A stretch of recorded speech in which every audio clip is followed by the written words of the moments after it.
Welcome back to another video.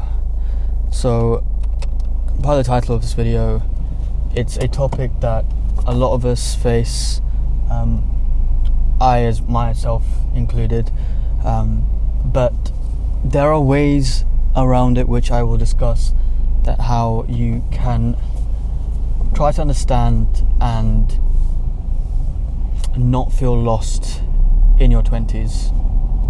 And feeling lost is not necessarily a bad thing. Now, it's quite common for someone like me or you who are in their 20s that don't really know what to kind of expect going forward. It's the kind of fear of the uncertainty that really gets to us, because we might have these ideas of what we want to achieve, but at the moment we don't have those things, which means we naturally don't feel fulfilled, and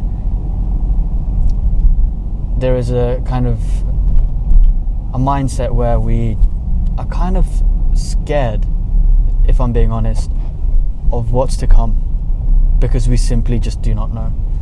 We can make do of the past because we've already experienced it. We're living in the present, so we know that pretty well, but the future is something that we don't know.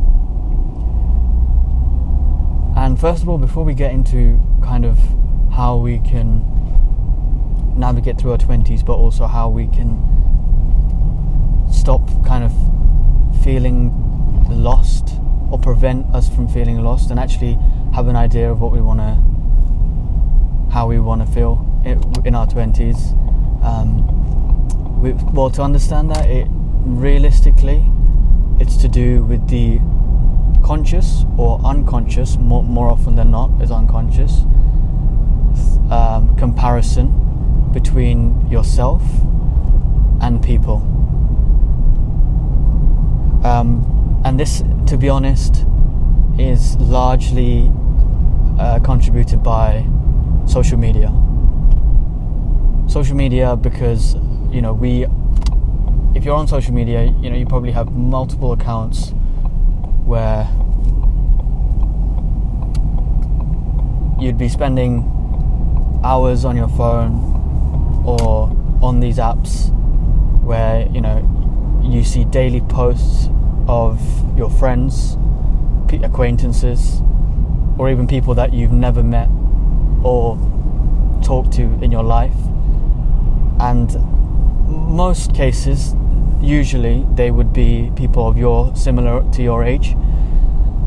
So when you see these people and you see their highlight reel, so you see kind of their best moments in their life, which they upload onto social media, it can really actually affect you as a person quite negatively. And you might not realize this. You might think, oh no,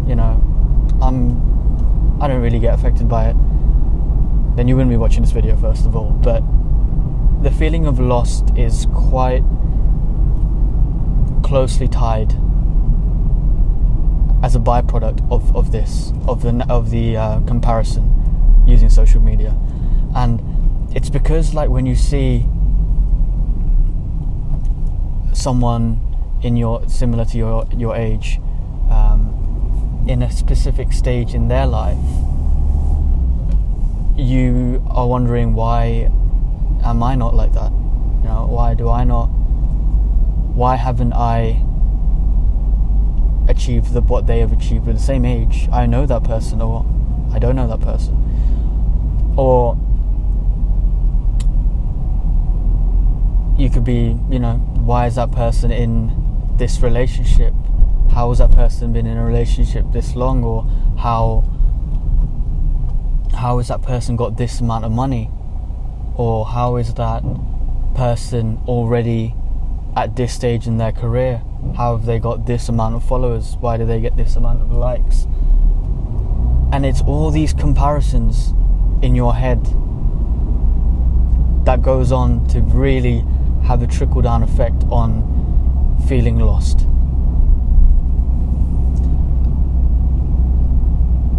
Now, feeling like, first of all, no one has everything planned. you're going to be no matter how successful you are, you're still going to have that feeling of lost. And that's fine, because in my opinion, if used correctly, it could be a very beneficial thing. Because no matter how achieved you may feel, or you may think you are, if you have a feeling of lost, or being lost, it just means that hunger, that desire to do better than yesterday is still there. That feeling of loss means, how can I improve this part of my life? How can I do this? That drive, that inner drive, becomes so much stronger, and you're constantly trying to improve. You're constantly trying to be better than you were yesterday. But realize this: like, you're never going to be perfect. You're never going to be the end product that you've completely desired to be. But a feeling of loss can be used correctly. If used correctly, can be used to your benefit.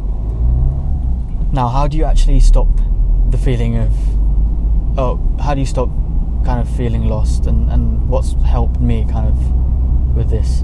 Now, by all means, I am nowhere near have achieved what I want to achieve, nowhere near. But at the same time, I can manage the feeling of loss, so I wouldn't say I don't necessarily feel it, because of course I do, but I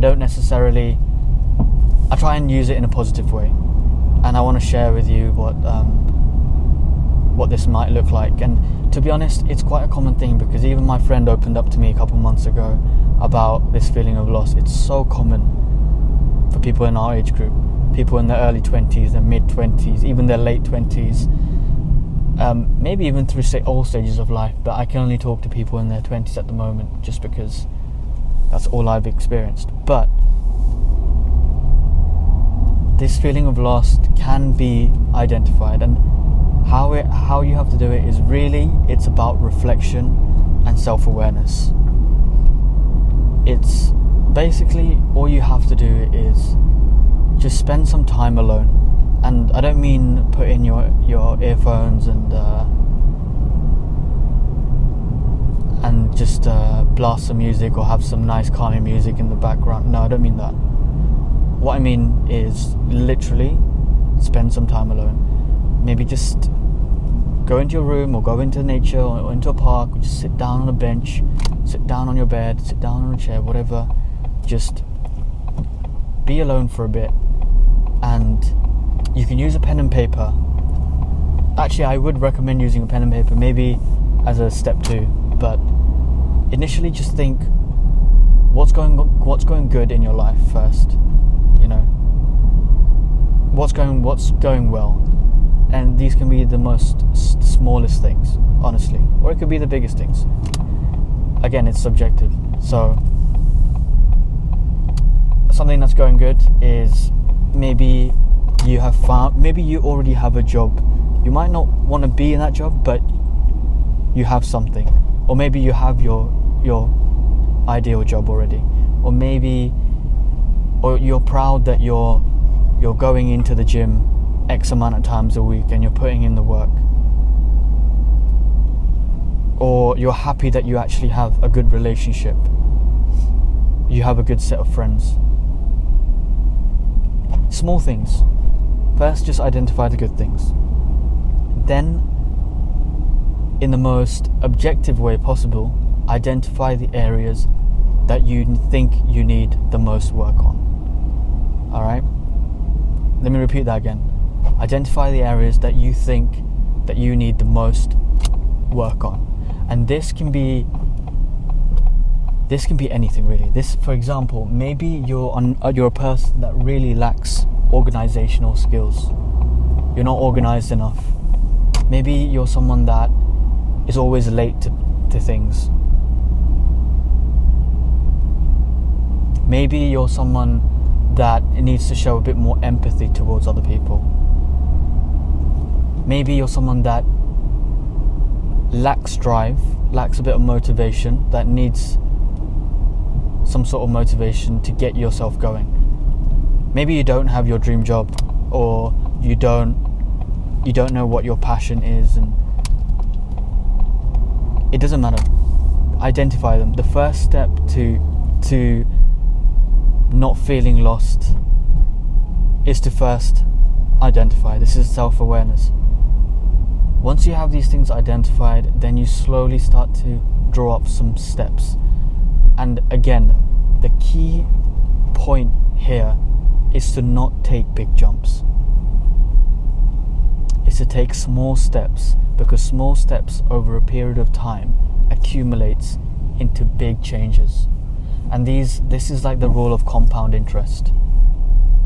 Small steps will get you the big results, I promise. If you stick to this small step, or if you do that small step, you're more likely to stick to it. And after maybe a couple of days, couple of weeks, over months, over years maybe, you will see incredible changes and your life will be completely different. And the reason I say small steps, I mean, like, for example, say you're not motivated. First of all, ask yourself, why do you think you're not motivated? Why aren't you a motivated person? Ask yourself that first. And maybe that's to do with, again, it could be tied into not being organized enough. There's a lot of things that could happen, but the key here is to definitely ask yourself, why aren't you motivated? And maybe it's you have to make your bed in the morning. I know it's kind of a meme, but it's true. Making your bed in the morning, honestly, it gets you, first of all, it's the first thing you complete, so it's a sense of achievement. The first thing you've done in the morning, that's ticked. I should keep this on. And then small steps again. Maybe you've never worked out in your life and you don't want to go to the gym just yet because you don't feel ready. But to start, maybe take a walk once a week. That becomes twice a week. That then becomes a light jog and a walk. That then becomes two jogs a week. Then it becomes your first day in the gym, second day, third day. You get the point. Maybe you're someone that's always really wanted to try something new, to get out your comfort zone, but you've just never done that. That's fine, because you can start. The idea of not feeling lost, to overcome that, is to first identify where you need to improve. And to do that, you have to sit down, reflect, write it down on a piece of paper, where you want, what you think the things that you lack, and how you can improve. And again, be harsh on yourself, but be kind. To be kind, you have to be harsh. Sorry, that's what I meant to say. And when I mean by be harsh, I don't mean like blame yourself or nothing like that. But what I mean is really just, if I'm someone that is always late to stuff, I'm going to be like, why am I always late? Let's fix that first. Next time you get invited to somewhere, be the first person there. Even if no one else shows up first, be the first person there. And then with these small changes, with these small habits, accumulates over time, and slowly you'll start building up the sense of achievement, and eventually that feeling of lost is no longer a thing, because you've regained your composure, you've regained your life,